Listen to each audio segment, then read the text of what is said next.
開講都有話啦，陰嘈地府，越係接近地底嘅，你陰氣係越重。香港流傳過好多關於鐵路嘅鬼故事，到底係咪真係咁猛？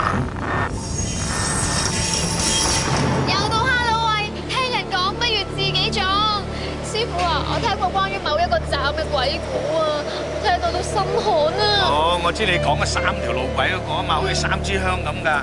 除咗左右相反方嘅路軌之外，中間仲有一條路軌，講你聽，一直以來都係封閉住，從來都冇用過噶。師傅啊，我一個人喺嗰個站度等車嗰時咧，硬係覺得陰風陣陣噶，點解會起成咁嘅？嗱，傳聞呢個車站喺測試嘅時間，嗰架車咧就好耐都冇嚟到呢個月台嗰度嘅，但係啲人喺月台聽到啲叫救命嘅聲喎。結果呢班車係真係嚟到，但係一打開車門嘅時間，入邊啲人已經七孔流血死晒。人哋話佢係掘咗至陰至邪嘅地方，所以呢條鐵路其實係通過地牢。師傅啊，咁有冇話邊一卡係盡量唔好坐㗎？通常咧就唔好坐最後嗰一卡，仲要有一樣避忌喎，唔好揾個面紅埋個玻璃度睇出邊喎，你分分鐘睇到好多陰靈陰邪嘅嘢，知唔知道？聽聞過咧，話跳鬼死嗰啲人咧，佢個亡靈係咪都係留喺嗰度唔會走？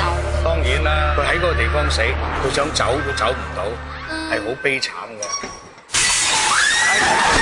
唔使跟，你當乜嘢都當睇唔到、聽唔到，跟住先話，啦。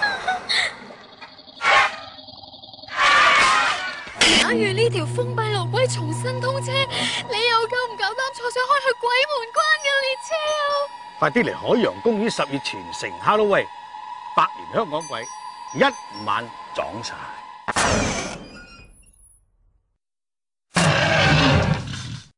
我仲會喺海洋公園親身講鬼，10月31號見。